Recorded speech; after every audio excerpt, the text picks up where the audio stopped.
收到了一个木田款，还有一个全油款的锂电源，看看它们是什么故障。首先测试一下输出端的电压，先看一下木田款，它的电压有多少？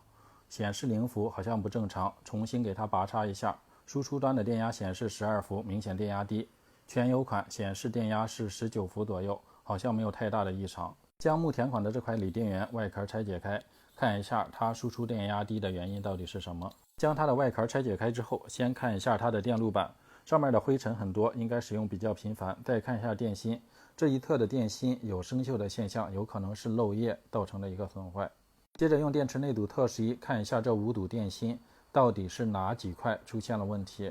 第一小堵看一下，它显示的是10毫 3.58 伏，第二小堵显示的是9毫 3.7 伏，第三小堵10几毫 3.6 伏左右，第四小堵内堵值就很大了 0.4 伏，很明显第四小堵电芯肯定是损坏的。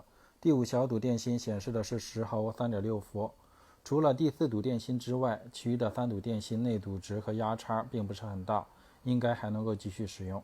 继续拆解开大油款的这个锂电源，拆解开之后，它的内部还是比较干净的。先给它接上充电器，看一下充电功能是否正常，红黑线一定不能接反。我们看一下可调电源，充电电流 0.9 安左右，说明充电功能是没有问题的。再给它接上电子负载仪，看一下它的放电情况。接上之后，看一下屏幕，将放电电流设定到7安左右，点击开始，可以看到能够正常放电，电压下降的稍微有点快。经过测试，这块锂电的功能是正常的，能够充电和放电。我怀疑有可能是充放电时间短，电芯的容量不行。测试一下它电芯的内堵值和电压值情况。第一小堵显示的是9毫 4.0 伏，第二小堵显示的是13毫 3.5 伏，好像有点大。再测试一下13毫 3.6 伏，明显与第一小堵内堵差和压差都有点大。第三小堵显示的29毫 3.9 伏，第四小堵13毫 3.9 伏，第五小堵显示的是160多毫 3. 几伏。明显这个锂电池堵很有问题，内堵差和压差都很大，如果要恢复功能，只能给它更换全新的电池堵。下面就以这个大油款的为例，看一下如何更换它的电池堵。首先将保护板与电池堵的连接叶片都给它拆解掉，这里是焊锡进行焊接的，加热之后就能够将它松解开。将充放电保护板拆解下来之后，接着就需要拆除掉这个旧的电池堵。首先需要将电池堵上的连接叶片给它依次剪切掉，因为这些电芯都是有电压的，在拆除的时候一定要避免出现短路的现象，短路的话有可能会出现一个爆燃，就比较危险了。将所有的连接叶片都拆解掉之后，就可以将旧电芯从电池支架上给它取下来。如果不熟练的话，拆解之前一定要做一下拍照记录。之后找来新的电芯，按照旧电池堵电芯的方向放置到电池支架上。新的电芯一定要使用2000毫安时容量以上、5C 放电倍率以上的，才能够用在电动工具上，比较有力。之后就是剪取连接叶片，准备对10枚电芯进行一个2并5串的连接。进行串联连接的时候，使用的是双排连接叶片，厚度 0.2 毫米厚，宽度7毫米宽的。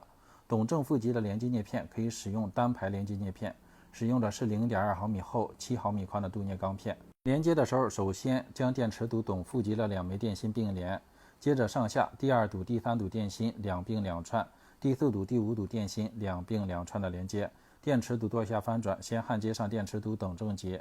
第2堵、第3堵、第4堵、第5堵依旧是2并2串。焊接完成之后，还需要在保护板对应的电池堵的位置焊接上中间电压检测叶片，使用的是 0.15 毫米厚、3毫米宽的镀镍钢片。制作好电池堵之后，接着处理一下充放电保护板，需要将充放电保护板6个焊孔中的旧焊锡都给它清除掉，可以在焊孔上加上一点松香，增加一下它的流动性，然后用吸器或者说甩除的方法清除。